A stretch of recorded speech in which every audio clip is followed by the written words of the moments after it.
बहुत ही प्यारा टॉपिक है ये, संख्या पद्धति, नंबर सिस्टम।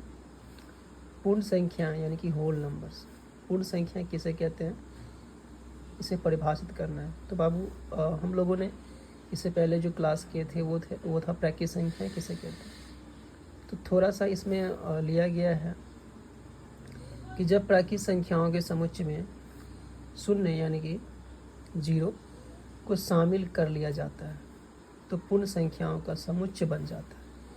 इन्हें W से प्रकट किया जाता है, जैसे कि 0, 1, 2, 3, 4, 5, इस तरह से डॉट डॉट यानी कि 6, 7, 8, इस तरह से आगे अनडिफाइंड यानी कि अनंत तक जाएगा। तो कहने का तात्पर्य है कि प्राकृत संख्या का परिभाषा क्या होता है बच्चों। प्राकृत संख्या की परिभाषा होता है कि 1 से अनंत तक, यानी कि जिन संख्याओं से हम वस्तुओं को गिनती करते हैं।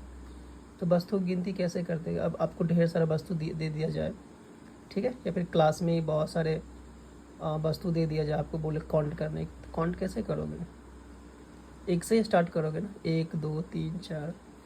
यही हमारा 1, 2, 3, 4, 5, 6, 7, 8 अनंत तक ये जाएगा, ठीक है। तो यही हमारा प्राकृत संख्या होता है।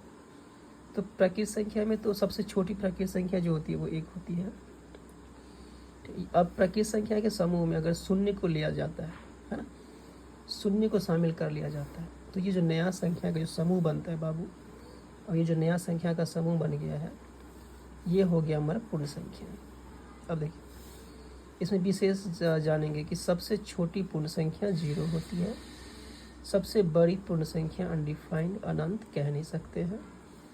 सभी प्राकृत संख्याएं पूर्ण संख्या होती है, हाँ होती है, क्योंकि जो प्राकृत संख्याएं होती है वो 1 से स्टार्ट होती है, और ये हमारा पूर्ण संख्या में देखने के लिए मिल जाता है।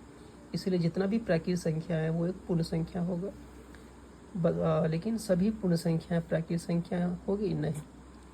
अब सभी पूर्ण संख्या, तो पूर्ण में तो शून्य आ रहा है, तो शून्य तो हमारा प्राकृतिक में है नहीं, प्राकृतिक में तो 1 से स्टार्ट हो रही है, तो हमारा सभी पूर्ण संख्या प्राकृत संख्या नहीं होगी। सभी प्राकृत संख्याएं पूर्ण संख्या होती है, हाँ। तो ये है हमारा आज का टॉपिक।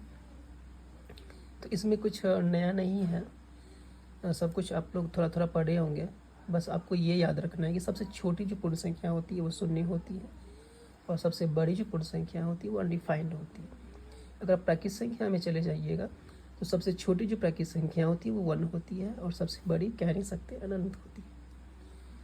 तो चलिए, आपको अगर क्लास अच्छा लगे तो थोड़ा सा लाइक कर दीजिए, अपने दोस्तों को भी शेयर कर सकते हैं ताकि अगला वीडियो आप तक पहुंच सके।